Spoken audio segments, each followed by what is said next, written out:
sebuah cerita apa yang terjadi. Daud marah. Amin.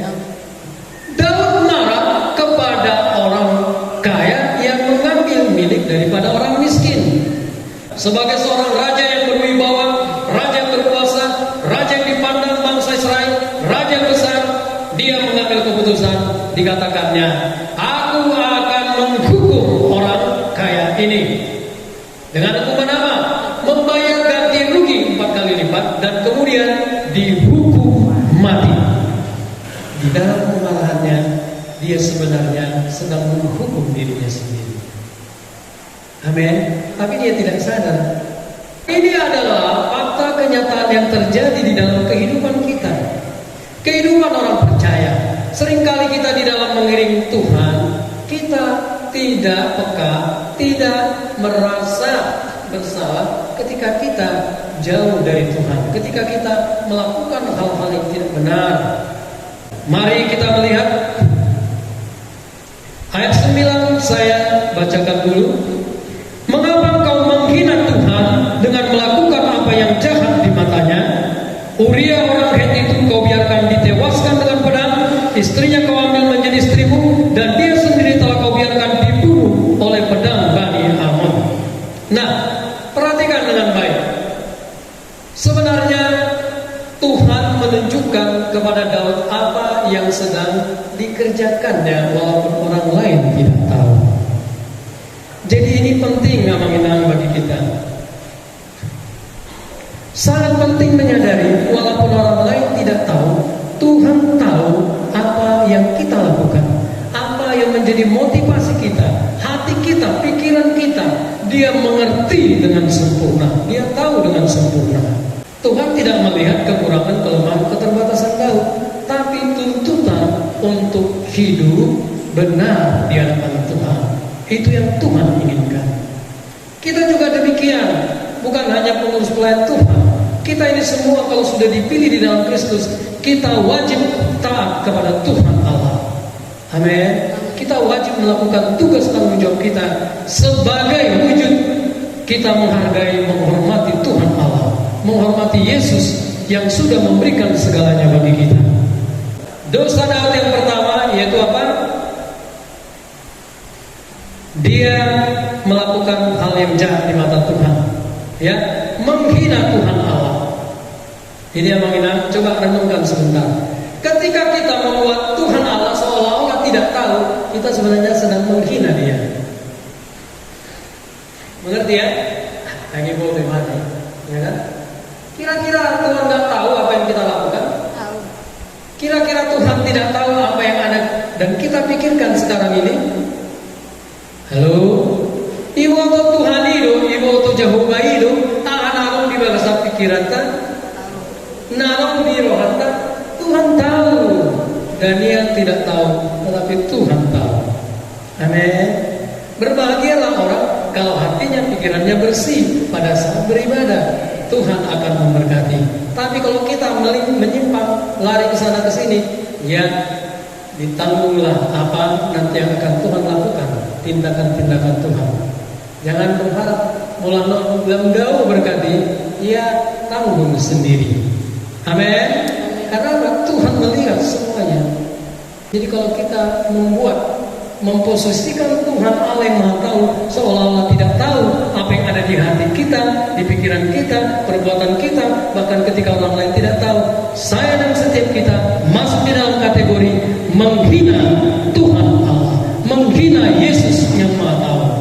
Ketika Daud melakukan hal yang jahat di mata Tuhan, apa yang dilakukannya? Dia membuat strategi yang licik dan keji. Dia memanggil Uria dari peperangan untuk kembali datang ke istana. Supaya apa? Supaya Uria pulang ke rumahnya dan akhirnya melakukan hal-hal yang disebut hubungan suami istri. Biasanya kalau orang perang-perang terus jauh dari istrinya, setelah pulang dia akan menumpahkan kasih sayangnya yang sudah dikuduskan di dalam pernikahan, dan akhirnya Daud ingin menjerat dia supaya nanti anak yang dilahirkan orang akan berpikir ini anaknya si Uria, bukan anak saya. Buktinya apa? Uria kan pulang dari perang, kemudian tidur di rumahnya 1, 2, 3, 4, 5 hari, 1 minggu. Berarti apa?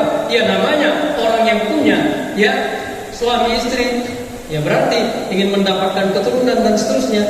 Ini adalah jebakan yang dilakukannya. Kemudian ketika dia mau pulang, dikasih lagi hadiah yang banyak, hadiah yang besar untuk menyenangkan hati Uria. Tapi apa yang terjadi? Modok masih Uria di pelataran, bukan pulang ke rumahnya, tidur dengan tentara-tentara lainnya yang sedang berjaga-jaga. Terus dikatakan dia nggak pulang ke rumahnya, dilaporkan ke Daud. Datang Daud, dipanggilnya lagi. Akhirnya apa? Iba mana mabuk, amin. Mabuk supaya apa? Benar-benar pulang ke rumahnya.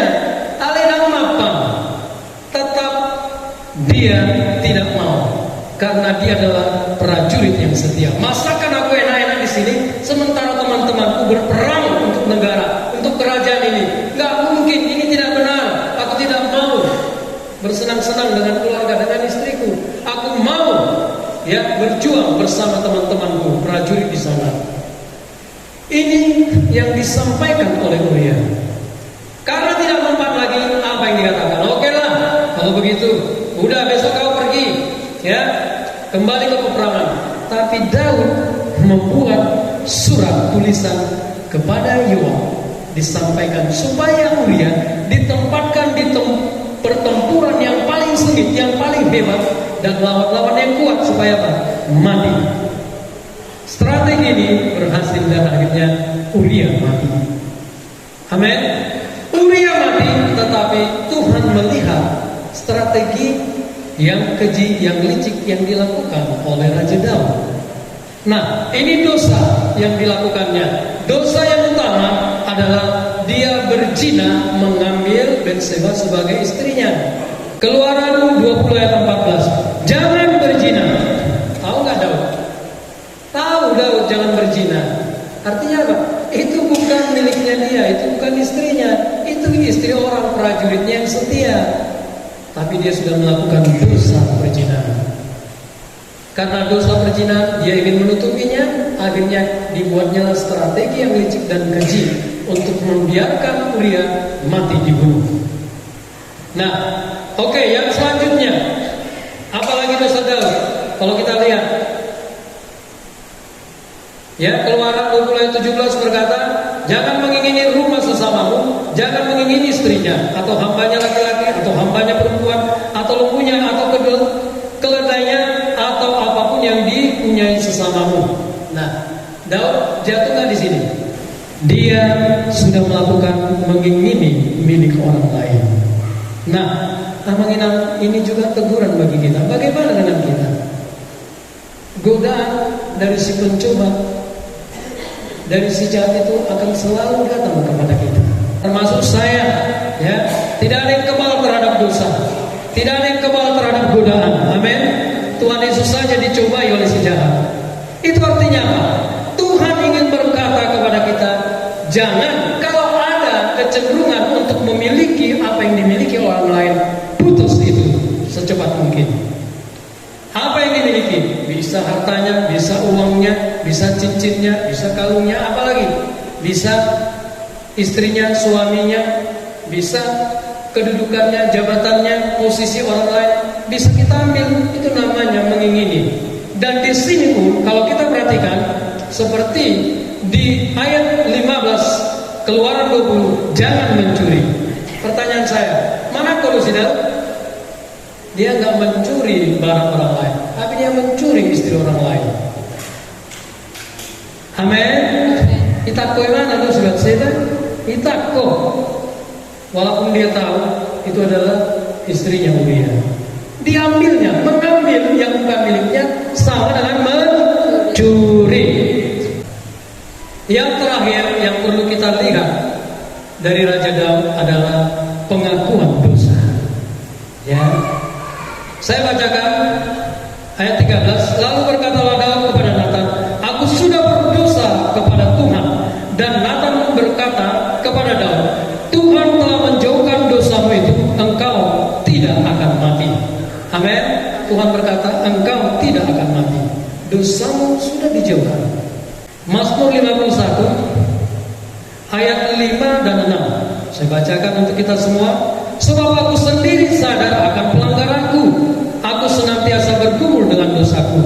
Terhadap engkau sajalah aku telah berdosa dan melakukan apa yang jahat, apa yang engkau anggap jahat, supaya ternyata engkau adil dalam putusanmu, bersih dalam penghukumanmu. Mazmur 51 adalah mazmur yang ditulis Daud ketika dia sudah melakukan hal yang menyimpang, yaitu dengan melakukan perzinahan dengan Batseba. Tetapi akhirnya di dalam tulisannya dia berkata, aku sadar, amin, aku bergumul dengan dosaku, pelanggaranku, kejahatanku. Tahu nggak kita kalau kita melakukan dosa, yang kita lakukan itu adalah hal yang jahat, yang kita lakukan itu adalah hal yang merugikan orang lain, yang kita lakukan itu adalah hal yang merugikan gereja, yang kita lakukan itu adalah hal yang membuat kita tidak taat kepada Tuhan, memberontak terhadap Tuhan. Aletondo marjoga. Tetap kita tegak tengkuk, belum sampai kepada kesadaran. Hal yang perlu kita contoh, Daud akhirnya sadar. Pemulihan itu tidak akan pernah terjadi kalau tidak ada kesadaran di dalam diri kita. Renungkan apa yang kita lakukan satu hari ini. Tahu nggak kita sudah melakukan hal yang tidak benar? Tahu. Pertanyaan yang kedua, sadar nggak kita? Ukuran dalam sadar. Amin. Karena apa? Besok lakukan lagi hal yang sama, lakukan lagi hal yang sama, lakukan lagi. Itu artinya apa? Kesadaran belum timbul di dalam hidup kita, maka tidak akan ada pengakuan dosa yang tulus. Daud akhirnya sadar, kemudian dia bergumul dengan dosanya, pelanggarannya, dan akhirnya dia sujud mengakui dosa-dosanya di hadapan Allah. Aku telah berdosa terhadap Engkau ya Allah, ampunilah aku, bersihkanlah dosa-dosaku. Jadi hal ini sangat penting untuk kita ikuti. Bagaimana dengan kita, jemaat Tuhan yang terkasih? Jangan sampai di tataran tahu saja. Kalau cuma tahu, percayalah, saya yakin tidak akan terjadi perubahan. Tidak akan terjadi perubahan di dalam hidup kita kalau hanya sekedar tahu. Jadi kalau kita belum memiliki kesadaran, mau tahu dari A sampai Z, saya yakin kita tidak akan pernah berubah. Kita tidak akan pernah menjadi orang-orang yang hidup takut akan Allah.